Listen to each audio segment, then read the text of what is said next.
பொதுவாகவே நம்மளோட devil's kitchen ஷோவில் இது நாள் வரைக்கும் வந்த ஸ்டோரிஸில் அண்ணே இந்த ஒரு பாத்ரூம் வந்து ரொம்ப க்ளீனாக இல்லாமல் ரொம்ப டஸ்ட்டாக இருந்த ஒரு பாத்ரூம்குள்ளே நான் யூஸ் பண்ணேன், வேறு வழியே இல்லாமல் நான் யூஸ் பண்ணுற நிலைமை வந்துச்சு. அன்னையிலேருந்தே ஒரு அமானுஷம் என்னை பின்தொடருது. ஒரு பாலடைஞ்ச பங்களாக்குள்ளே தேவையில்லாமல் நானும் என்னோட ஃப்ரெண்ட்ஸும் சேர்ந்து போயிட்டோம். ஒரு ரெண்டல் வீட்டுக்கு போகும்போதே அந்த வீடுக்குள்ளே நூலாம்படெல்லாம் அதிகமாக இருந்துச்சு, அது மெயின்டெனன்ஸே இல்லாமல் இருந்துச்சு. நாங்கள் அதுக்குள்ளே போனோம், அந்த வீடு ஜின் வீடுன்னே தெரியாமல் நாங்கள் அங்கே போயிட்டோம் அப்படிங்கிற மாதிரியான ஸ்டோரிஸ்லாம் கேள்விப்பட்டிருக்கிறோங்க. இன்னைக்கு நம்ம பார்க்க போகிறது ஹாஸ்பிட்டலில் நடந்த ரெண்டு ரியல் இன்சிடென்ட்டை பற்றி தான் பார்க்க போகிறோம். ஒன்று மலேசியா, இன்னொன்று மதுரைங்க. இந்த ரெண்டு ஹாஸ்பிட்டல்லையுமே ஹாஸ்பிட்டல் கிளீனாக தான் இருக்குது. ஆனால் இந்த ரெண்டு கதையிலுமே சம்மந்தப்பட்டவங்க பெரிய அமானுஷத்துக்கிட்ட மாட்டி உயிர் பிழைச்சதே பெரிய விஷயங்கிற மாதிரியான ஒரு ஸ்டோரியை தான் என்கிட்ட சொல்லியிருக்கிறாங்க. அதை பற்றின ஒரு தொகுப்பை தான் இன்னைக்கு நம்மளோட ஷோவில் பார்க்க போகிறோம். ஸ்டோரிக்குள்ளே போகிறதுக்கு முன்னாடி நம்ம சேனலை சப்ஸ்கிரைப் பண்ணாதவங்க சப்ஸ்கிரைப் பண்ணிட்டு பக்கத்தில் இருக்க பெல் ஐகானை தட்டி விட்டுருங்க. வாங்க ஸ்டோரிக்குள்ளே போகலாம். Welcome to our show Devil's kitchen.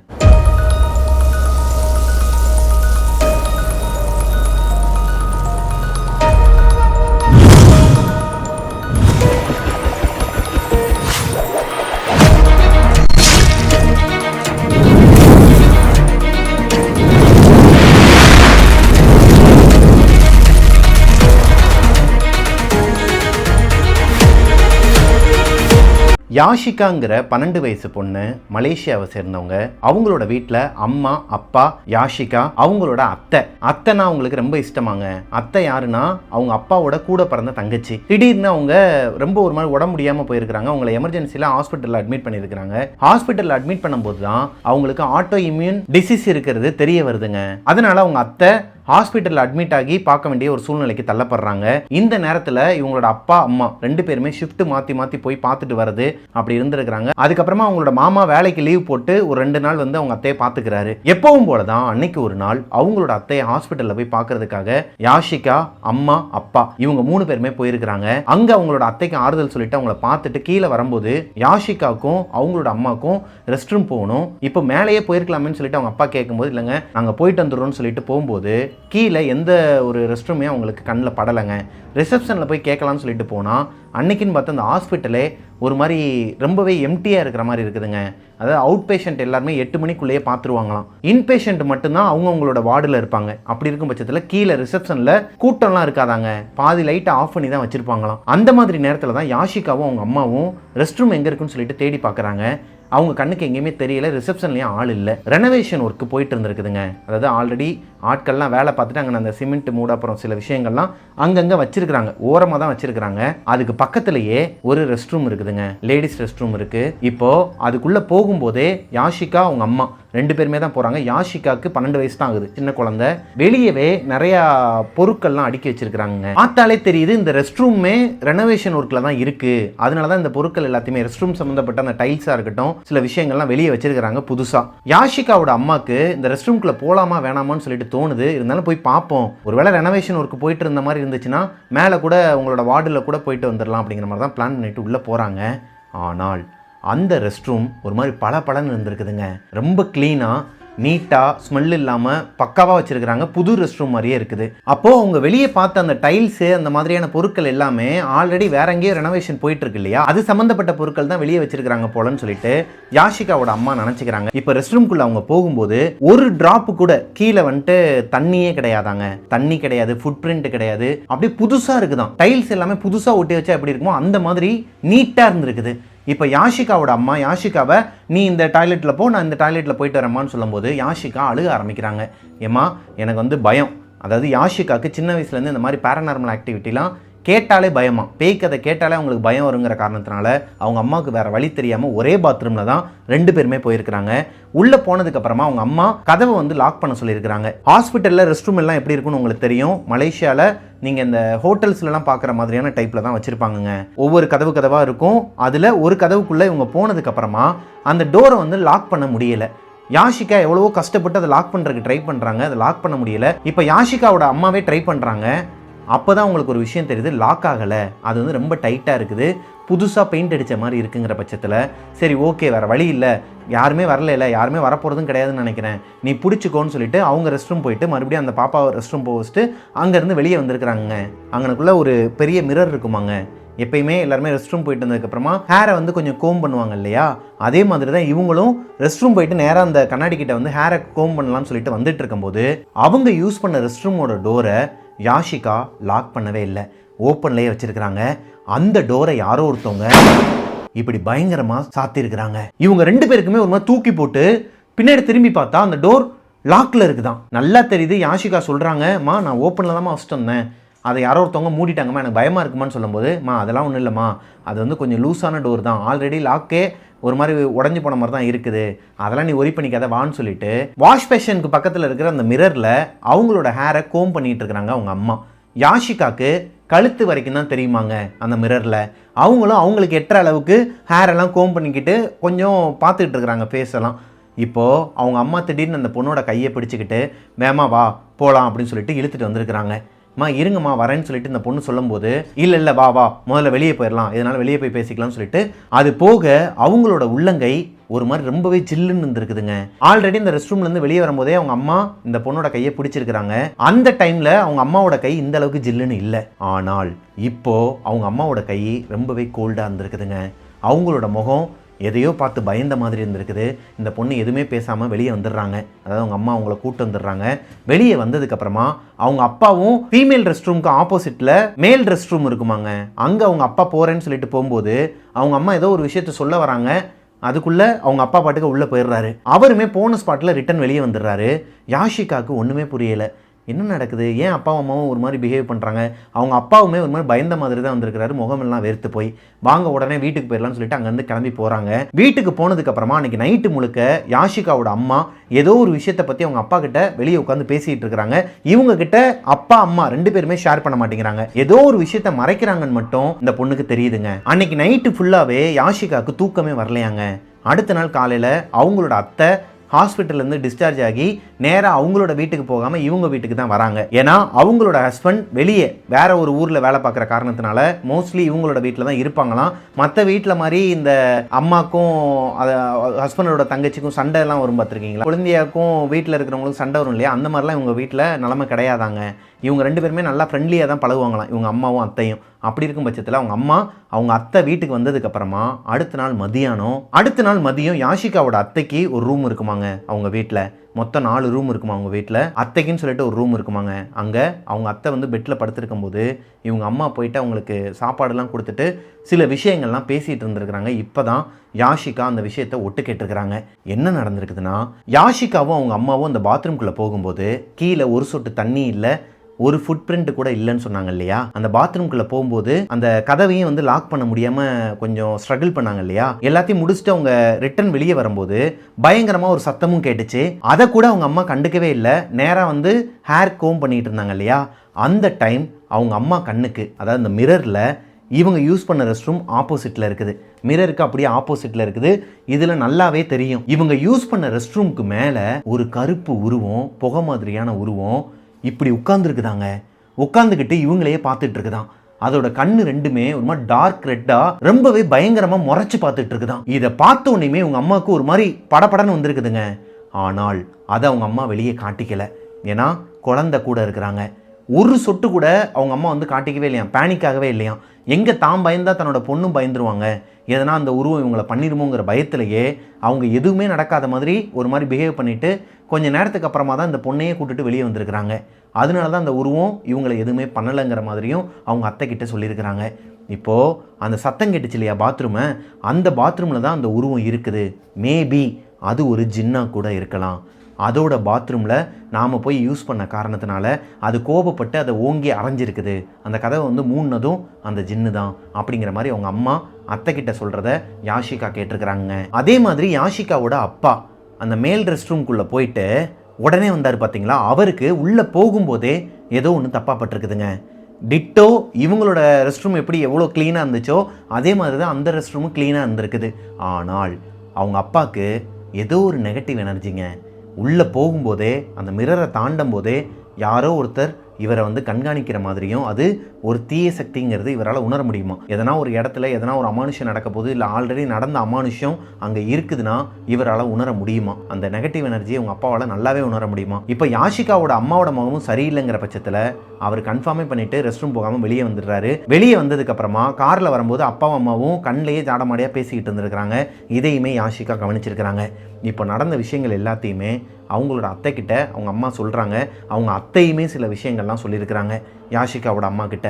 எனக்குமே அந்த ஹாஸ்பிட்டலில் இருக்கும்போது சில விஷயங்கள்லாம் தப்பாக பட்டுச்சு, ஆனால் எனக்கு எந்த ஒரு அமானுஷமும் நடக்கலை. என்னோடய வார்டில் அப்பப்போ வருவாங்க, சிஸ்டர்ஸ் வருவாங்க, டாக்டர்ஸ் வருவாங்க. நான் தனியாலாம் இருந்திருக்கிறேன். நைட்டு தூங்கும்போதெல்லாம் தனியாக தான் இருப்பேன். மேபி கீழே இந்த ரெனோவேஷன் நடந்துட்டுருக்குன்னு சொன்னாங்க இல்லையா, அங்கே எதனா ஒரு அமானுஷம் இருந்திருக்கலாம். அந்த நர்ஸு வந்து எனக்கு தெரிஞ்சவங்க தான், நம்பரும் இருக்குது. அவங்களுக்கு கால் பண்ணி கேட்குறேன்னு சொல்லிட்டு அவங்க அத்தை சொல்லியிருக்கிறாங்க. அதுக்கப்புறம் அவங்க அத்தை கேட்டாங்களா இல்லையாங்கிறதுலாம் யாஷிகாவுக்கு தெரியாதாங்க.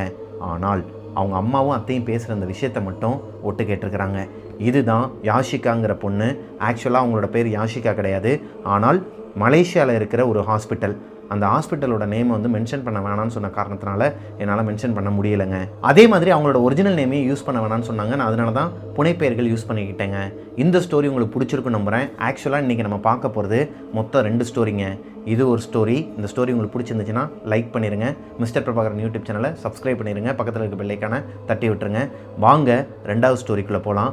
2வது ஸ்டோரியுமே ஒரு ஹாஸ்பிட்டலில் நடந்த, மலேசியாவில் இல்லைங்க, இங்கே மதுரையில் இருக்கிற ஒரு ஹாஸ்பிட்டலில் நடந்த ஒரு உண்மை சம்பவங்க. இதை விட பயங்கரமாக இருக்கும். வாங்க செகண்ட் ஸ்டோரிக்குள்ளே போகலாம். 2வது ஸ்டோரியை எனக்கு இன்ஸ்டாகிராமில் அனுப்பின பிரதரோட பேர் முருகன்ங்க. முருகன் அவரோட நேட்டிவே மதுரை தான். அவங்களோட வீட்டில் அம்மா, அப்பா, தாத்தா, பாட்டி, அவருக்கு கூட பிறந்த அண்ணன், இவங்க எல்லாருமே ஒரே வீட்டில் தான் இருக்கிறாங்க. இவங்களோட வீடு சொந்த வீடாங்க.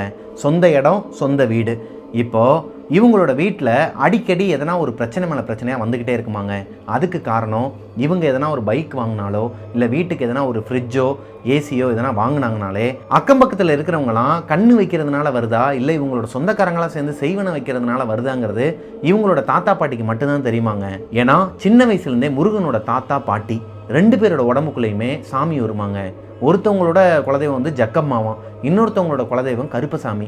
இப்போது இவங்க 2 பேருக்குமே அடிக்கடி அவங்கவுங்க குலதெய்வம் கோயிலுக்கு போகும்போது சாமி வந்து நிறைய விஷயங்கள்லாம் சொல்லுவாங்களாம். ஏதோ ஒரு ஃப்ளோவில் தான் அடிச்சு விட்றாங்க போல் அப்படின்ட்டு தான் இவரும் இவங்களோட அண்ணன், இவங்களோட ஃப்ரெண்ட்ஸ் எல்லாருமே, கசின் பிரதர்ஸ் எல்லாருமே சேர்ந்து கிண்டல் பண்ணிகிட்டு இருப்பாங்களாம் குலதெய்வம் கோயிலில் உட்காந்து.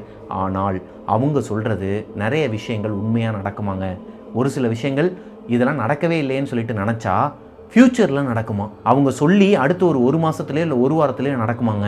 அடிக்கடி முருகனோட தாத்தாவும் பாட்டியும் சொல்கிற ஒரே விஷயம், எந்த பொருள் வாங்கினாலும் உடனே எல்லாரையுமே நிற்க வச்சு இந்த மிளகா, காஞ்ச மிளகா, அப்புறம் உப்பு இதெல்லாம் வச்சு இவங்க எல்லாரையுமே சுற்றி போடுவாங்களாங்க. இதுக்கு இவங்க அப்பா, அதாவது முருகனோட அப்பாவோட கேரக்டர் என்னன்னு பார்த்தீங்கன்னா, சுத்தமாகவே இதிலெல்லாம் நம்பிக்கை இல்லாத ஒரு பர்சன், ஒரு ஏத்திஸ்ட்னே வச்சுக்கோங்களேன். சாமின்னு ஒன்று இல்லவே இல்லை. ஏதோ ஒரு மனசாட்சிக்கு பொதுவாக சாமினா அவங்களுக்கு மரியாதை கொடுத்து வச்சுப்போம், அவ்வளோதான். அதுக்குன்னு இந்த மாதிரி மூட நம்பிக்கையெல்லாம் நம்பிக்கிட்டு இருக்க மாட்டேங்கிற மாதிரியான ஒரு கேரக்டருங்க. முருகனோட அம்மா அப்படியே ஆப்போசிட் கேரக்டர். இப்போ முருகனோட அப்பா இருக்கார் இல்லையா, அவங்களோட அப்பா அம்மா தான் தாத்தா பாட்டி. அவங்க தான் வீட்டில் இருக்கிறாங்க. அவங்க அம்மாவோட அப்பா அம்மா 2 பேருமே திருப்பரங்குன்றத்தில் இருக்கிறாங்களாம். அவங்களுக்கு சொந்த ஊர் திருப்பரங்குன்றமாங்க. சொந்தத்துக்குள்ளே தான் கல்யாணமுமே பண்ணியிருக்கிறாங்க. இப்போது இவங்க அப்பாவுக்கு அப்படியே ஆப்போசிட் கேரக்டர் தான் அம்மா. அவங்களோட தாத்தா பாட்டி சொல்கிறத தான் அவங்க அம்மா கேட்பாங்களாம். ஏன்னா அவங்களுக்குமே இதிலலாம் ரொம்பவே நம்பிக்கை இருக்குதாங்க. பொதுவாகவே இந்த ஊர் சைட்லலாம் பார்த்தீங்கன்னா இந்த கண்திருஷ்டி, செய்வினை, சூனியம் இதெல்லாம் ரொம்பவே நம்புவாங்கங்கிறத காட்டிலும் அதுக்கேற்ற மாதிரியே தான் நடந்திருக்கும். அவங்க வாழ்க்கையில் நடந்த விஷயமா இருக்கட்டும், இல்லை ஒரு இடத்துல போய் குறிப்பாக்கும் போது அவங்க சொல்கிற சில சமுதாயம், சில ரிச்சுவல்ஸ் எல்லாம் வீட்டில் வந்து பண்ணும்போது அவங்க அதுலேருந்து வெளியே வந்துடுவாங்க. பாசிட்டிவான திங்ஸ்லாம் வர ஆரம்பிக்கும். இந்த மாதிரி அவங்களோட வீட்டில் ஏகப்பட்ட விஷயங்கள் நடந்திருக்குது. அதெல்லாம் நடந்துமே முருகனோட அப்பாவை பொறுத்த வரைக்கும் இதெல்லாம் நார்மலாகவே நடந்திருக்கும். எவனோ ஒருத்தன் சொல்கிறாங்கிறதுக்காண்டி நீங்கள் வந்து அதை மனசில் நம்பிக்கை வச்சு அது அதனால தான் நடந்துச்சுங்கிற மாதிரி நீங்களா ஏதோ கற்பனை பண்ணிக்கங்கடாங்கிற மாதிரி அவர் விட்டுருவாராம். இப்போது முருகன் காலேஜ் ஃபஸ்ட் இயர் படிச்சுட்டு இருக்கிறாரு. முருகனோட அண்ணன் காலேஜ் 3rd இயர் படிச்சுட்டு இருக்கிறாரு. 2 பேருமே ஒரே காலேஜில் தான் படிச்சுட்டு இருக்கிறாங்க. இவங்க எல்லாரோட லைஃபுமே இப்போ நம்ம பார்த்த மாதிரி சரிசமமாக தாங்க போயிட்டு இருந்திருக்குது. இப்போது ஒரு நாள் முருகனோட அப்பாவுக்கு ஆக்சிடென்ட் ஆகி அவரை ஒரு ஹாஸ்பிட்டலில் அட்மிட் பண்ணுறாங்க. இது மதுரையில் இருக்கிற ஒரு ஃபேமஸான ப்ரைவேட் ஹாஸ்பிட்டலுங்க. இந்த ப்ரைவேட் ஹாஸ்பிட்டலில் அவங்க அப்பாவை அட்மிட் பண்ணதுக்கப்புறமா அவங்களோட குடும்பம் எல்லாருமே ஹாஸ்பிட்டல்லே தான் இருந்திருக்கிறாங்க. ஒரு கட்டத்துக்கு மேலே அவங்க அப்பாவுக்கு ஒரு மாதிரி லோவாக ஃபீல் ஆக ஆரம்பிச்சிருக்குது. ஏன்னா அவர் எந்திரிச்சு நடக்கிறதுக்கே இன்னும் ஒரு 4 நாள் 5 நாள் ஆகும். அது வரைக்குமே அவங்க கூட யாராச்சும் ஒருத்தங்க இருங்கன்னு சொல்லிட்டு ஹாஸ்பிட்டல்லையும் சொல்லியிருக்கிறாங்க. ஒருத்தர் இருங்கன்னு சொன்னால் இவங்க குடும்பமே அங்கே தான் இருந்திருக்கிறாங்க. இது அவங்க அப்பாவுக்கு போக போக என்ன ஆகுதுன்னா 3 நாள் விட்டுறாரு. அதுக்கப்புறமா கொஞ்சம் கொஞ்சமாக எந்திரிச்சு நடக்க ஆரம்பிக்கிறாரு. செல்ஃபாக இல்லை, அந்த கம்பி மாதிரி வச்சுருப்பாங்களாங்க, அதை பிடிச்சிட்டு நடக்க ஆரம்பிக்கிற ஸ்டேஜில் அவர் எல்லாருமே திட்ட ஆரம்பிக்கிறார். முருகனை, அவங்க அண்ணனை, தாத்தா, பாட்டி எல்லாருமே வீட்டுக்கு போயிருங்க, யாருமே இங்கே இருக்கக்கூடாது, எனக்கு வந்து ஒரு மாதிரி ஹேண்டிகேப்டு மாதிரி ஃபீல் ஆகுது, நீங்களாம் பக்கத்தில் இருக்க ஒரு மாதிரி பாவமாக பார்க்குறது எனக்கு எரிச்சலாக வருது. இதில் முருகனோட தாத்தா பாட்டி 2 பேருமே அவங்கவுங்க குலதெய்வம் திருநீர் எடுத்துகிட்டு வந்து இவருக்கு பூசி விடுறது, உள்ளுக்குள்ளேயே உட்காந்து சாமியாடி இவருக்கு அருள் வாக்கு சொல்கிறதுன்னு சொல்லிட்டு நிறைய விஷயங்கள்லாம் நடந்திருக்குதுங்க. அதனால தான் அவங்க அப்பா டென்ஷன் ஆகி யாருமே இங்கே வரக்கூடாது, என்னோடய ஒய்ஃப் மட்டும் இங்கே இருக்கட்டும்னு சொல்லிட்டு முருகனோட அம்மாவை மட்டும் ஹாஸ்பிட்டலில் உட்கார சொல்லியிருக்கிறாரு. இப்போது அன்னைக்கு நைட்டு, அதாவது 4வது நாள், இவங்க அப்பா ஹாஸ்பிட்டலில் பெட்டில் படுத்து தூங்கிட்டு இருக்கிறாரு. அவங்க அம்மா பக்கத்துலேயே இருக்கிற பெட்டில் படுத்து தூங்கிட்டு இருக்கிறாங்க. சிங்கிள் ரூம் தான் எடுத்துருக்கிறாங்க அந்த ஹாஸ்பிட்டலில். சிங்கிள் ரூம்னா இவங்க மட்டும்தான் இருப்பாங்க, வேற யாருமே இருக்க மாட்டாங்க. நர்ஸ் மட்டும் அப்பப்போ வந்து ட்ரிப்ஸை மட்டும் சேஞ்ச் பண்ணி விடுறது, இல்லை அவங்களுக்கு தேவையான மெடிசின்ஸ் மட்டும் கொடுத்துட்டு அப்பப்போ கண்காணிச்சுட்டு போவாங்க. இப்போ நைட்டு ஒரு 1 மணிலேருந்து 1:30 மணி இருக்குமாங்க. முருகனோட அப்பா படுத்திருக்கிற பெட்டுக்கு பக்கத்திலேயே, அதாவது இவர் படுத்திருக்கிறது பேஷண்ட் பெட்டு, பக்கத்திலேயே அட்டெண்டர் பெட் இருக்கும். அது ஒட்டியே இருக்குமா, செவரை ஒட்டி இருக்குமா, கொஞ்சம் டிஸ்டன்ஸ் இருக்குமாங்க. 2 ஆள் இப்படி நின்னாங்கன்னா அந்த அளவுக்கு கேப்பில் தான் அவங்க அம்மா படுத்து தூங்கிட்டு இருக்கிறாங்க. மிட் நைட் 1-1:30 மணிக்கு இவரை சுற்றிலுமே, இந்த இவர் படுத்திருக்க பேஷண்ட் பெட்டை சுற்றிலுமே ஸ்க்ரீன்லாம் போட்டு வச்சுருப்பாங்க. ப்ரைவேட் ஹாஸ்பிட்டலில் நிறைய பேர் பார்த்துருப்பீங்க. அந்த ஸ்க்ரீன் எல்லாமே ஒரு மாதிரி பாதி ஓப்பனில் தான் இருக்குது. ஏன்னா இவர் ஓகேவா தான் இருக்கிறாருன்னு வச்சுக்கோங்களேன். எந்திரிச்சு நடக்கிறாரு, அப்சர்வேஷன்ல தான் வச்சிருக்காங்க. இப்போ இவருக்கு ரெஸ்ட் ரூம் வருதுங்க. திரும்பி அவங்களோட வைஃபை பார்க்குறாரு, நல்லா படுத்து தூங்கிட்டு இருக்கிறாங்க. அவங்க செவத்தை பார்த்த மாதிரி படுத்து தூங்கிட்டு இருக்கிறாங்க. இப்போ முருகனோட அப்பா அவங்கள டிஸ்டர்ப் பண்ண வேணாம்னு சொல்லிட்டு அவரே எந்திரிக்கிறதுக்கு ட்ரை பண்ணுறாரு. ஒரு கட்டத்துக்கு மேலே அவரால் எந்திரிக்க முடியாமல் எந்திரிச்சிடுறாருங்க. எந்திரிச்சு உட்கார்ந்தவர் சிரிச்சுக்கிட்டே, இதுக்கு போய்கிட்டு ஊரையே கூட்டு வந்து உட்கார வச்சுக்கிட்டு இருக்கிறான், நானே போயிடுவேன்னு சொல்லிட்டு பக்கத்தில் இருக்கிற அந்த நடக்கிறதுக்கு சப்போர்ட்டுக்கு ஒரு குச்சி மாதிரி வச்சிருப்பாங்க இல்லையா, அதை எடுத்துட்டு மெதுவாக நடந்து போயிட்டு பாத்ரூம் சுவிட்சை ஆன் பண்ணி பாத்ரூமை ஓப்பன் பண்ணி உள்ளே போகிறாருங்க. அவர் உள்ளே போகும்போது வெளியே இப்படி ஒரு சத்தம் கேட்குது. அதாவது அவங்க அம்மா படுத்துருக்குறாங்க இல்லையா பெட்டு, அந்த பெட்டில் இருந்து இப்போ அவங்க கீழே பொத்துன்னு விழுந்தாங்கன்னா எப்படி சவுண்டு கேட்கும், அந்த மாதிரி ஒரு சத்தம் கேட்குது. தன்னோட வைஃப் தான் விழுந்துட்டாங்களோன்னு சொல்லிட்டு பதறி அடிச்சு மெதுவாக எட்டி பார்த்துருக்கிறாருங்க. பாத்ரூம்லேருந்து வெளியே எட்டி பார்க்குறாரு. எட்டி பார்த்தா அவங்க வைஃப் படுத்திருக்கிற இடத்துல தான் படுத்திருக்கிறாங்க. கீழே யாருமே விழுகலை, மயான அமைதியாக இருக்குது அந்த ரூமே. என்னடா அது, ஏதோ சத்தம் கேட்டுச்சே, எதனா அசந்து தூங்கிட்டு இப்போ தானே அரை தூக்கத்தில் எழுந்திரிச்சு வரும், எதனா நம்மளே பிரம்மையாக இருக்கும் போலன்ட்டு பாத்ரூம் டோரை லாக் பண்ணிவிட்டு ரெஸ்ட் ரூம் போயிட்டு வராருங்க. அது ஒரு வெஸ்டர்ன் டாய்லெட் தான், அவரே யூஸ் பண்ணிவிட்டு ரெஸ்ட் ரூம் போயிட்டு வெளியே வராரு. வெளியே வரும்போது அந்த ஸ்க்ரீன் எல்லாமே மூடி இருக்குது. அவரோட பெட்டுக்கு சுற்றிலுமே வந்து ஸ்க்ரீன் போட்டு வச்சுருப்பாங்கன்னு சொன்னேன் இல்லையா, எல்லா ஸ்க்ரீனுமே மூடி வச்சுருக்கிறாங்க. இவருக்கு என்னடா அது, நம்ம எந்திரிச்சு போகும்போது ஸ்க்ரீன் வந்து ஃபுல்லாகவே ஓப்பனில் இருந்துச்சு, இவர் இறங்குற சைடில் ஃபுல்லாகவே ஓப்பனில் இருந்துச்சு. அது வழியாக தான் அவங்களோட வைஃபே ஒரு பாத்ரூம்லேருந்து எட்டி பார்த்தாரு. கீழே விழுந்துட்டாங்களோன்னு சொல்லிட்டு பார்க்கும்போது அவங்களுமே நல்லாவே தெரிஞ்சாங்க. இப்போ என்னடானா எல்லா ஸ்க்ரீனுமே போட்டு வச்சுருக்கிறாங்க. ஒருவேளை அவங்க வைஃப் தான் எந்திரிச்சிட்டாங்க போலன்னு சொல்லிட்டு முருகனோட அப்பா நடக்க முடியாமல் நடந்து வராரு இந்த குச்சியை வச்சுக்கிட்டு. ஏன்டா எந்திரிச்சு வந்தோங்கிற மாதிரி ஃபீல் பண்ணியிருக்கிறாரு. சப்போர்ட்டுக்கு வைஃபை கூப்பிட்டுருக்கலாம் போல், நம்ம எதுக்கு தனியாக எந்திரிச்சு வந்தோங்கிற ஒரு ஃபீலில் மெதுவாக நடந்து போயிட்டுருக்கிறாரு, கீழே விழுந்துடாமல் போயிடணும்னு சொல்லிட்டு. இப்போது அவரோட பெட்டில் அவங்க வைஃப் உட்காந்துருக்குறாங்க. அந்த பக்கம் இருக்கிற லைட்டு வெளிச்சத்துக்கு முடியெல்லாம் விரித்து போட்டு ஒரு பொண்ணு உட்காந்துருக்கிறது இவரோட கண்ணுக்கு தெரியுது. இந்த ரூமில் முருகனோட அப்பாவும் அம்மாவும் மட்டும்தான் அன்றைக்கி நைட்டு தங்கியிருக்கிறாங்க. வேறு யாருமே இல்லை. வேறு யாராச்சும் வெளியே இருந்து வந்தாலுமே, நர்ஸாக கூட இருந்தாலும், எதனால் அவங்க அப்பாவோட பெட்டில் உட்கார போகிறாங்க, பேஷண்ட் பெட்டில் ஏன் உட்கார போகிறாங்க? இப்போது என்னாச்சு காமாச்சு, எதனா உடம்பு முடியலையா, ஏன் இந்த பெட்டில் உட்காந்துருக்குற, இந்த பெட்டிலலாம் உட்காராத, இந்த சனியை என்னோட போகட்டும் அப்படின்னு சொல்லி திட்டிக்கிட்டே மெதுவாக கிட்டக்க வந்து அந்த ஸ்க்ரீனை ஓப்பன் பண்ணி பார்த்தா உள்ள யாருமே இல்லையாங்க. கிட்டக்க வந்து அந்த ஸ்க்ரீனை ஓப்பன் பண்ணுற வரைக்குமே இவர் பேச பேச, இப்போ இப்படி உட்காந்துருக்கிறேன்னு வச்சுக்கோங்களேன், எனக்கு உள்ள லைட் இருக்குன்னா, முடியெல்லாம் விரிச்சு போட்டு உட்காந்துருக்கிறேன் அப்படின்னா, அவர் பேசும்போது இப்படி திரும்பி பார்க்கறதெல்லாம் நல்லாவே தெரியும். ஷேடோ வந்து அந்த ஸ்க்ரீன் மேலே விழுகும். அது எல்லாத்தையுமே அவங்க அப்பா பார்த்துருக்கிறாரு. கிட்டக்க வந்து ஓப்பன் பண்ணி பார்த்தா உள்ள யாருமே இல்லை. பயந்து போய் இவங்க அப்பாவுக்கு கையும் இல்லை காலும் இல்லை. லைஃப்ல தடவை அவங்க அப்பா லைவா ஒரு விஷயத்த இப்ப பார்த்துருக்கிறாருங்க. இப்போ அந்த பெட்ல ஏறி உட்கார்ந்துட்டு மெதுவா சாஞ்சி படுத்து அந்த சைடு இருக்கிற ஸ்கிரீனை ஓப்பன் பண்ணி பார்த்தா அவங்களோட வைஃப் அசந்து தூங்கிட்டு இருக்கிறாங்க கொரட்டை விட்டு. முருகனோட அப்பாக்கு ஒரு மாதிரி தூக்கி போட்டிருக்குதுங்க. வைஃபும் கிடையாது, வைஃப் வந்து நல்லா படுத்து தூங்கிட்டு இருக்கிறாங்க. அப்ப யாரு இங்க எனக்குள்ள உட்கார்ந்துருந்தது? ஒரு பொண்ணு தான் முடியை விரிச்சு போட்டு உட்கார்ந்துருந்தது நல்லாவே தெரிஞ்சிருக்குது. இவரு இதுக்கு மேல கன்ஃபியூஸ் பண்ணிக்க வேணாம், தூக்கத்துல எதனா ஒன்று பார்த்துருப்போம். மறுபடியும் அந்த ஏன்னா பாத்ரூம்குள்ளே போகும்போது ஒரு சத்தம் கேட்டுச்சு, வெளியே வந்து பார்த்தா யாருமே இல்லை, மயான அமைதியாக இருந்துச்சு. இது எல்லாமே நம்மளோட கற்பனையாக தான் இருக்கும், தூங்கிடலான்னு சொல்லிட்டு அங்கனுக்குள்ளே இருந்த தண்ணி கேனை எடுத்து குடிச்சிட்டு படுத்துருக்கிறாருங்க. படுத்ததுக்கப்புறமா ஒரு 2 நிமிஷம் இருக்குமா, ஆழ்ந்த தூக்கத்துக்கு போகிற அந்த ஸ்டேஜில் லைட்டாக திரும்பி படுக்கலாம்னு சொல்லிட்டு திரும்பும்போது கால் வலிச்சிருக்குது. இவர் நேராக தான் படுக்கணுமா, லெஃப்ட் சைட்லையோ ரைட் சைட்லையோ இவரால் திரும்பி படுக்க முடியாது, அந்த சூழ்நிலையில் தான் இருக்கிறாரு. லைட்டாக திரும்பும்போது கால் வலிச்சு ஒரு மாதிரி கத்திட்டு எந்திரிச்சிருக்கிறாரு. இந்த நேரம் அவருக்கு ஆப்போசிட்டில் இருக்கிற ஸ்க்ரீனில், அந்த ஸ்க்ரீனுக்கு பின்னாடி இவர் உட்கார்ந்து இந்த மாதிரி ஒரு உருவம் பார்த்தார் இல்லையா ஸ்டார்டிங்கில், அதே உருவம் நின்றுக்கிட்டு இருக்குது. இதை பார்த்ததுமே வலி கூட அவருக்கு பெருசாக தெரியலையாங்க. அவர் படுக்க ஒரு மாதிரி கண்ணெல்லாம் கலங்கி போய் யாருமா அது, யாருன்னு கேட்குறேன்ல அப்படிங்கிற மாதிரி கத்துறாரு. இந்த சத்தத்தில் அவங்களோட வைஃப் எந்திரிச்சிடுறாங்க. என்னங்க என்னாச்சுங்கன்னு சொல்லிட்டு அவங்க லைட்டாக அசந்து எந்திரிக்கும் போது இந்த உருவம் நடந்து போதாங்க. இதை அவங்க அப்பா கண்ணால் பார்த்துருக்கிறாரு.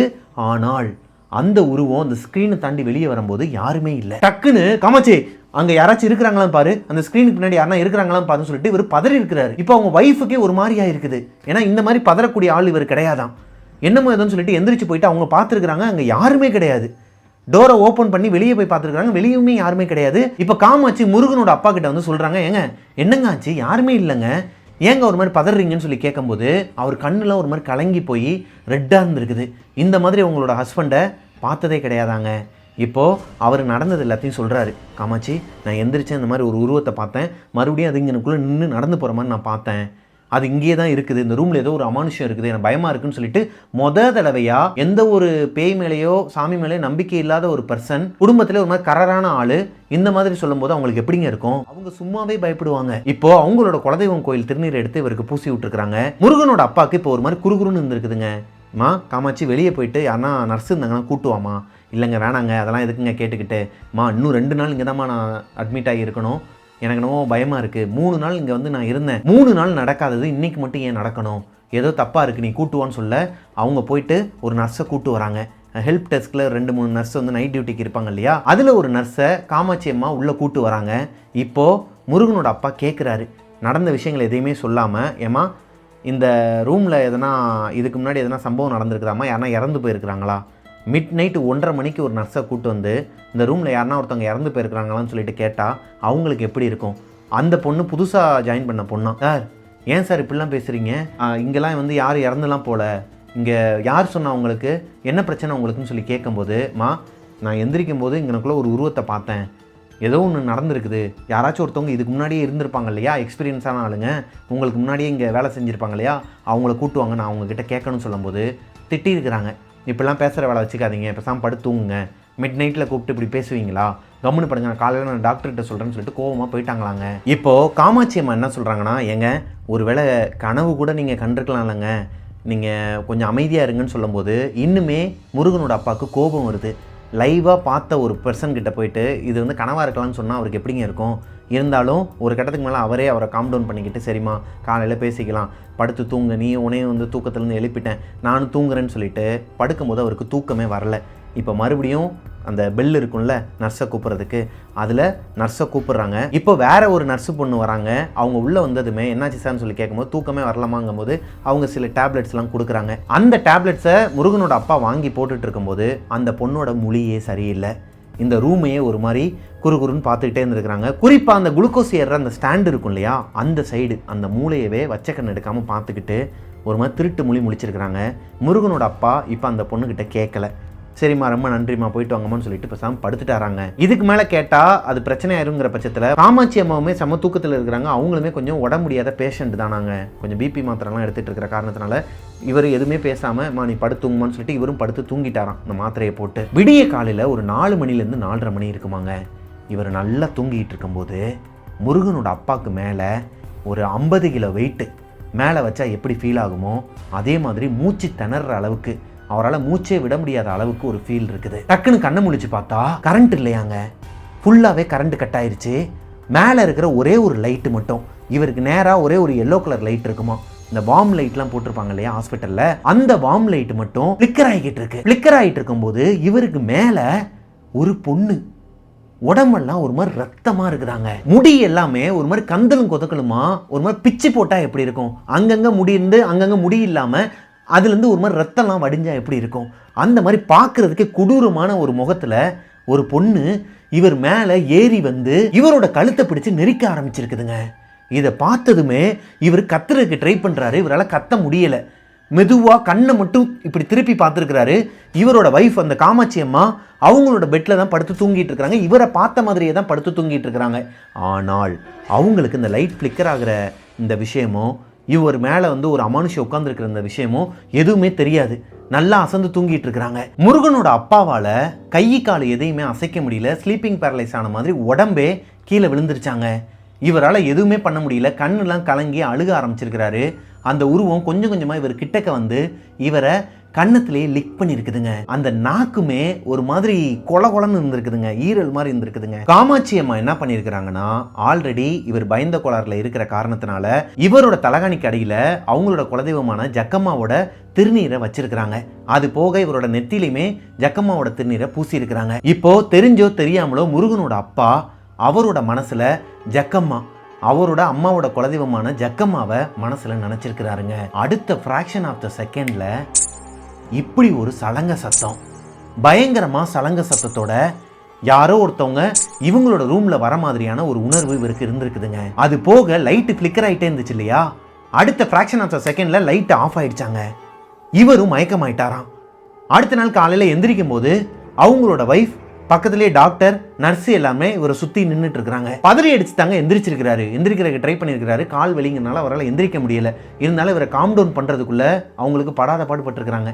ஏன்னா முருகன் அடுத்த நாள் காலையில் போயிருக்கிறாரு. அவங்க அம்மா வந்து வீட்டுக்கு அனுப்பிவிட்டு அவர் அவங்க அப்பாவை பார்த்துக்கலாம்னு சொல்லிட்டு போயிருக்கிறாருங்க ஷிஃப்ட் மாற்றுறதுக்காக. இப்போ அவங்க அம்மா ஆல்ரெடி முருகன் கிட்ட நைட்டு நடந்த விஷயங்கள் எல்லாத்தையுமே சொல்லிட்டாங்க. அப்பா இன்னுமே தூக்கத்தில் தான் இருக்கிறார், மயக்கத்தில் இருக்கிறார், எந்திரிக்கலங்கிறதும் அவங்க எல்லாருக்குமே தெரியும். இப்போ அவர் பதறி அடிச்சு எந்திரிக்கும் போது அப்பாவுக்கு எதனா ஆயிடுச்சோன்னு சொல்லிட்டு முருகனுக்குமே ஒரு பயம் வந்திருக்குதுங்க. இப்போதான் முருகனோட அப்பா நடந்தது எல்லாத்தையும் சொல்கிறாரு. சொல்லும் போது அந்த டாக்டர் சிரிக்கிறாரு. ஏங்க, நீங்கள் எடுத்துக்கிட்டது ஹை டோஸ் மாத்திரைங்க, அந்த டேப்லெட்டை எடுத்திங்கன்னா நீங்கள் நீங்களாகவே இருக்க மாட்டீங்க, படுத்திங்கன்னா உங்களால் எந்திரிக்கவே முடியாது, செம்ம தூக்கத்தில் இருப்பீங்க, மயக்கத்தில் தான் இருப்பீங்க அப்படிங்கிற மாதிரி சொல்கிறாரு. ஆனால் அவங்க அப்பாவோட கன்னத்தில், அதாவது இந்த இடத்துல இருந்து இங்கே வரைக்கும் அது லிக் பண்ணுச்சுன்னு சொன்னாங்க இல்லையா, அந்த இடத்துல தேமல் மாதிரி, அது திடீர்னு தேமல் வந்தால் எப்படி இருக்கும் அந்த மாதிரி ஒரு மார்க் இருக்குதாங்க. இது நைட்டு காமாட்சி அம்மா எந்திரிச்சு அவருக்கு திருநீர் பூசும் போதோ, இல்லை நைட்டு இவங்க அப்பாவை எல்லாருமே விட்டுட்டு போகும்போதோ, நைட்டு ஷிஃப்ட்டில் இருக்கிற நர்ஸு வந்து பார்த்தாங்க இல்லையா, அப்போம்போதோ அவங்க அப்பாவுக்கு இந்த தழும்பு இல்லை. இப்போது அவர் சொன்ன மாதிரியே சொன்ன இடத்துல அது லிக் பண்ண மாதிரி ஒரு மார்க் இருக்குது. இதை பார்த்துட்டு டாக்டர்ஸால் எதுவுமே சொல்ல முடியலையாங்க. மேபி இது எதனா இந்த டேப்லெட் வந்து ஹை டோஸ் எடுத்தனால எதனா வந்திருக்குமா என்னன்னு தெரியல, நம்ம பார்ப்போம் அப்படிங்கிற மாதிரி சொல்லிட்டு மழுப்பிட்டு போயிட்டாங்களாம். இப்போ அவங்க அம்மா முருகன் இவங்களோட தாத்தா பாட்டிக்கு ஃபோன் பண்ணுறாங்க. தாத்தாவும் பாட்டியும் கிளம்பி ஹாஸ்பிட்டலுக்கு வந்ததுக்கப்புறமா ஹாஸ்பிட்டல்லேயே அவங்க பாட்டிக்கு அருள் வந்து ஜக்கம்மா சாமி வந்து அவங்களோட உடம்புல இறங்கி அவங்க தான் நைட்டு வந்து இவங்களை வந்து காப்பாற்றினதான் சொல்லியிருக்கிறாங்க. இது பொய் கிடையாதாங்க. அவங்க அப்பாவோட நெஞ்சிலையுமே ஒரு மார்க் இருக்குதான். யாரோ ஒருத்தவங்க பரண்டி வச்ச மாதிரி ஒரு மார்க் இருந்திருக்குது. கிட்டத்தட்ட இந்த பக்கம் 3 விரல், இந்த பக்கம் 3 விரலை வச்சு பரண்டி வச்ச மாதிரி ரத்தம் லைட்டாக உறைஞ்சி போன ஒரு மார்க்கும் இருந்திருக்குது. இது பொய் கிடையாது, உண்மையாகவே அவங்க அப்பாவுக்கு நடந்திருக்குது. இல்லை அவரே வந்து எப்படி கிழிச்சுப்பார், அவருக்கு தான் இந்த மாதிரி பேய் விஷயத்துலையோ இல்லை சாமி விஷயத்துலையோ நம்பிக்கை கிடையாது. முருகனோட பாட்டிக்கு அருள் வந்து அவங்க சொல்லும் போது தான் எல்லாருக்குமே தெரிய வருது, உண்மையாகவே அவங்க அப்பாவுக்கு நைட்டு ஒரு அமானுஷம் நடந்திருக்குது. ஒரு மோகினி பிசாசு அவரை கொல்ல பார்த்துருக்குது. அவரோட குலதெய்வமான ஜக்கம்மா தான் அவரை வந்து காப்பாற்றிருக்கிறாங்க. இல்லைனா அன்னைக்கு நைட்டே அவங்க அப்பா இறந்துருப்பாருங்கிற மாதிரி அவங்க பாட்டி அருள் வந்து சொல்கிறாங்க. இந்த ஒரு சம்பவம் இவங்களோட குடும்பத்தையே திருப்பி போட்டிருக்குதுங்க. எந்த ஒரு நம்பிக்கையுமே இல்லாத ஒரு பர்சனாக இருந்த முருகனோட அப்பா சாமி கும்பிட்றதுல, அப்புறம் உங்களோட குலதெய்வம் கோயிலுக்கு போயிட்டு எல்லாத்தையும் பண்ணுறது, இது எல்லாத்தையுமே அடுத்தடுத்து பண்ண ஆரம்பிச்சிருக்கிறாரு. குலதெய்வம் கோயிலில் இருக்கிற மண் இருக்கும் இல்லையா, அந்த மண்ணை ஒரு கை அளவுக்கு எடுத்து ஒரு மஞ்சள் துணியில் வச்சு அதில் கொஞ்சம் மிளகா உப்புலாம் வச்சு அதை வந்து நிலவாசலில் கட்டி விட்டோம் அப்படின்னா எந்த ஒரு தீய சக்தியுமே வீட்டுக்குள்ளே வராதாங்க. இந்த கண்கோளாறுன்னு சொல்கிறாங்க இல்லையா, நிறைய பேர் கண் வைக்கிறாங்க, செய்வன ஏவல்லாம் வைக்கிறாங்கன்னு, அந்த மாதிரி விஷயங்கள் கூட வீட்டுக்குள்ளே அண்டாதாங்க. இதையுமே முருகனோட வீட்டில் இப்போ வரைக்குமே கடைப்பிடிச்சிட்டு இருக்கிறாங்களாம். இதை நம்ம கோஸ்டிஸ் கிட்ட சொன்னால் நிறைய பேருக்கு யூஸ்ஃபுல்லாக இருக்கும். சில பேரோட வீட்டில் வெறும் மண்ணை மட்டும் எடுத்துகிட்டு வந்து அந்த மஞ்சள் துணியில் வச்சு வெளியே கட்டியிருப்பாங்க. அப்புறம் இந்த கோமியம் மஞ்சள்லாம் போட்டு வாரத்துக்கு ஒரு தடவை வீட்டுக்குள்ளே வந்து தெளிக்கணும் அப்படிங்கிற மாதிரிலாம் உங்ககிட்ட சொல்ல சொன்னார். இது உங்களுக்கு யூஸ்ஃபுல்லாக இருக்குங்கிற பட்சத்தில் நீங்கள் எடுத்துக்கோங்க. இல்லை ஆல்ரெடி இதெல்லாம் நாங்கள் எங்கள் வீட்டில் பண்ணிகிட்டு இருக்கோங்கிறவங்க கீழே கமெண்ட்டில் சொல்லுங்கள். மேபி இது உண்மையாக பொய்யாங்கிறது எல்லாருக்குமே தெரியும். அண்டு இது நிறைய பேருக்கு யூஸ்ஃபுல்லாகவும் இருக்குங்க. அவ்வளவுதாங்க. இந்த ஒரு சம்பவத்துக்கு அப்புறமா அவங்க அப்பாவுக்கு தெய்வத்து மேலேயும் நம்பிக்கை வந்திருக்குது. அதே நேரத்தில் இந்த மாதிரி அமானுஷங்கள் மேலேயும் நம்பிக்கை வந்திருக்குது. இப்போது அந்த ஹாஸ்பிட்டல்லேருந்து டிஸ்சார்ஜ் ஆகி வரும்போது அங்கே ஒரு நர்ஸ் வந்து உள்ளே வந்து ஒரு மாதிரி குறுகுறுன்னு பார்த்துட்டு இருந்தாங்க இல்லையா, அந்த பொண்ணுக்கிட்ட முருகனோட அப்பா பட்டும் படாமலும் கேட்டிருக்கிறாரு, மா உனக்கு ஏதோ ஒரு விஷயம் தெரிஞ்சிருக்குது, இங்கே என்னமோ ஒன்று இருக்குது, அது உண்மையாக பொய்யான்னு மட்டும் சொல்லு, நான் என்ன ஏதுன்னா தெரிஞ்சுக்க விரும்பலைங்கிற மாதிரி கேட்குறாரு. அந்த பொண்ணுமே ஆமான்னு சொல்லிட்டு தலையாட்டிட்டு வெளியே ஓடிடுச்சாங்க. அப்படி என்ன அந்த ஹாஸ்பிட்டலில் இருக்குது, அந்த மோகினி, அதாவது இவங்களோட பாட்டி சொல்லி தான் இவங்களுக்கே தெரியும் அது ஒரு மோகினின்னு. அந்த மோகினி எதனால் இவங்க அப்பா வந்து அட்டாக் பண்ணணும், அது போக அது எதனால் அந்த ஹாஸ்பிட்டலில் இருக்குது, ஹாஸ்பிட்டல்னாலே நிறைய பேர் இறக்குறது, அப்புறம் நிறையா விஷயங்கள்லாம் நடக்கும், பிளட்டு அந்த மாதிரியான விஷயங்கள்லாம் இருக்கிறனால இந்த ஜின் சம்மந்தப்பட்ட விஷயங்களும் இந்த மாதிரி மோகினிகளும் அங்கே அலையிறது சாதாரணமான விஷயமாக தான் நம்ம இது நாள் முன்னாடி வரைக்கும் பார்த்த நிறையா ஸ்டோரிஸ்லாம் பார்த்துருக்கோம். அப்படி தான் முருகனோட அப்பாவும் எடுத்துக்கிறாருங்க. ஏதோ ஒன்று இங்கே அலைஞ்சிட்டு இருக்குது, நமக்கு தலைக்கு வந்து தலைப்பாகையோட போயிடுச்சு அப்படிங்கிற மாதிரி அவரோட மனசில் நினச்சிட்டு அங்கேருந்து கிளம்பிட்டாங்களாங்க. அவ்வளோதாங்க. இதோட முருகனோட அவங்களோட வீட்டில் நடந்த சம்பவம் அவர் என்கிட்ட சொன்னதை நான் என்னோடய ஸ்டைலில் உங்ககிட்ட நரேட் பண்ணி முடிச்சிட்டேன். இந்த ஸ்டோரியும் உங்களுக்கு பிடிச்சிருக்குன்னு நம்புகிறேன். பிடிச்சிருந்துச்சுன்னா லைக் பண்ணிடுங்க. அண்டு உங்களோட வாழ்க்கையிலையும் இதே மாதிரி எதனா ஒரு அமானுஷம் நடந்திருக்குது, அதை என்கிட்ட ஷேர் பண்ணணும்னு நினச்சிங்கன்னா பிரபாகரன் அஃபிஷியல் மிஸ்டர் பிரபாகரங்கிற இன்ஸ்டாகிராம் ஐடிக்கு எனக்கு இன்பாக்ஸ் பண்ணுங்கள். மிஸ்டர் பிரபாகரன் யூடியூப் சேனலை சப்ஸ்கிரைப் பண்ணிடுங்க, பக்கத்தில் இருக்க பெல் ஐக்கானை தட்டி விட்டுருங்க. எனக்கு இந்த 2 ஸ்டோரியிலையுமே ஒரு மாதிரி கம்ப்ளீட் ஆகாத மாதிரி தாங்க இருந்துச்சு. ஏன்னா என்ன இருந்துச்சு, ஏது இருந்துச்சு, அது எப்படி வந்துச்சு, அந்த மாதிரிலாம் எதுவுமே டீட்டெயிலாக அவங்க சொல்லலை. ஏன்னா அவங்களுக்கே தெரியாது அப்படிங்கிற மாதிரி சொன்னாங்க. அது போக பாத்ரூம் வந்து அவ்வளோ க்ளீனாக இருந்தும் எதனால் மலேசியாவில் அந்த ஹாஸ்பிட்டலில் இருக்கிற ஒரு பாத்ரூமில் ஒரு ஜின் இருக்கணும், யாஷிகாவோட அம்மாவோட கண்ணுக்கு எதனால் அந்த ஜின் தெரியணும், ஏன் அது கோபமாக இருந்துச்சு, இது எதுவுமே எனக்கு புரியலைங்க. பாத்ரூம்குள்ளே ஜின்னு இருக்குன்னு சொல்லிட்டு நம்ம ஆல்ரெடி கேள்விப்பட்டிருக்கிறோம். அதுக்கு தான் சூறாலாம் ஊற்றிட்டு தான் பாத்ரூம்குள்ளேயே முஸ்லீம்ஸ் போவாங்கங்கிறதும் நம்ம கேள்விப்பட்டிருக்கிறோம். இது கொஞ்சம் வித்தியாசமாக இருந்துச்சுங்க. க்ளீனாக இருக்கிற ஒரு டாய்லெட்டில் எதுக்கு ஒரு ஜின் இருக்கணும்? மேபி அதை யாருமே யூஸ் பண்ணாத காரணத்தினாலையா? அப்படி யாருமே யூஸ் பண்ணாத பாத்ரூம் ஏன் அவ்வளோ க்ளீனாக அவ்வளோ ஒரு மாதிரி குட் ஸ்மெல்லோடு இருக்கணும்? இப்படி எனக்கு சில டவுட்ஸ்லாம் இருக்குதுங்க. உங்களுக்கு என்னென்ன டவுட் இருக்கோ கீழே கமெண்ட் செக்ஷனில் அவங்களோட நேம் சொல்லியே, எந்த கதையில் யாரோட நேம் வருதோ அவங்களோட நேம் சொல்லியே கீழே மென்ஷன் பண்ணுங்கள். 2 ஸ்டோரியுமே உங்களுக்கு பிடிச்சிருக்குன்னு நம்புகிறேன். நெக்ஸ்ட்டு ஒரு சூப்பரான ஸ்டோரியில் உங்களை மீட் பண்ணுற வரைக்கும் டாட்டா, பாய் பாய்.